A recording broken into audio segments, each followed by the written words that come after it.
What is EQ? What does it do? And when should I use it?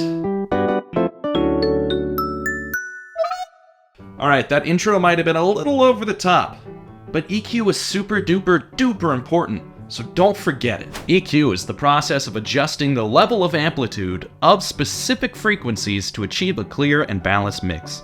That's a lot of ofs. EQ is essential to the mixing process. In fact, tweaking EQ will probably take up most of your editing time.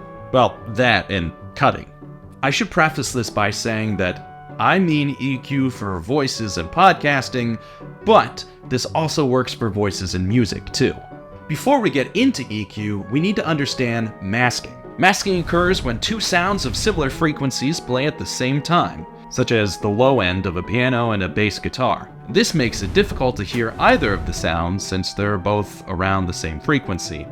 EQ is used to help limit masking in mixes so that the different sounds can be heard clearly.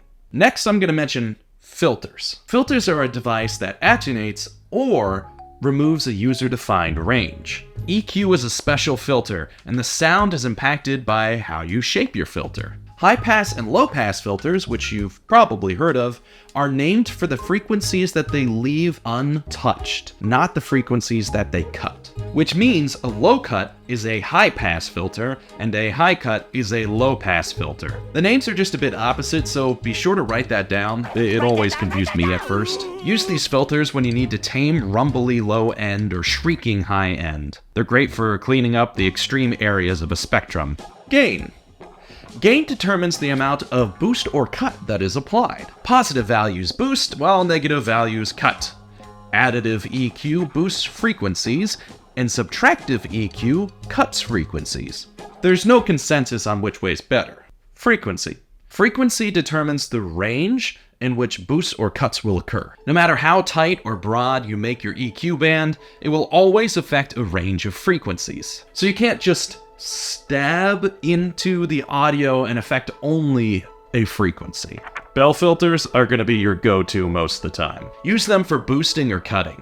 This helps you sculpt and chisel your tones as you see fit. You can boost or cut at specific areas and decide how broadly it affects surrounding frequencies. Shelf filters will boost or cut above or below a corner frequency. Q, or quality factor, is essentially the width of an EQ band. Q values of less than 1 give you broader EQ curves, and vice versa. Values greater than 1 give you tighter. Remember, less is more with EQ. Treat it like a water balloon that you don't want to drop. Be gentle with it, because if you boost or cut to the extremes, then you might just drop the balloon and watch it explode. But unlike a water balloon, you can always change your EQ and put it back together. If you're having trouble trying to determine when to use EQ, try this trick that I learned in school. Boost or cut a frequency to the extreme. Listen to how the frequency is impacted. Then, ease it back and listen again. You're probably going to have EQ applied to every track of your mix because it's just that important. But you might be wondering, when do I actually use EQ? Should I use it first or last? Well, it depends on your recordings, but generally you want to edit it first. If you apply compression or reverb before EQ, you can end up muddying your mix. If you don't use an EQ to cut or boost frequencies, then you'll notice when you apply a compressor, you'll get those unwanted signal energies to impact your results. If you toy with EQ first, you can mess with those frequencies, then apply other tools to the results. And that's EQ, aka equalization. But there's so much more to podcast editing than just equalization. You might want to normalize before EQing. If you have no idea what normalization is or how to do it, you might want to check out this video right here.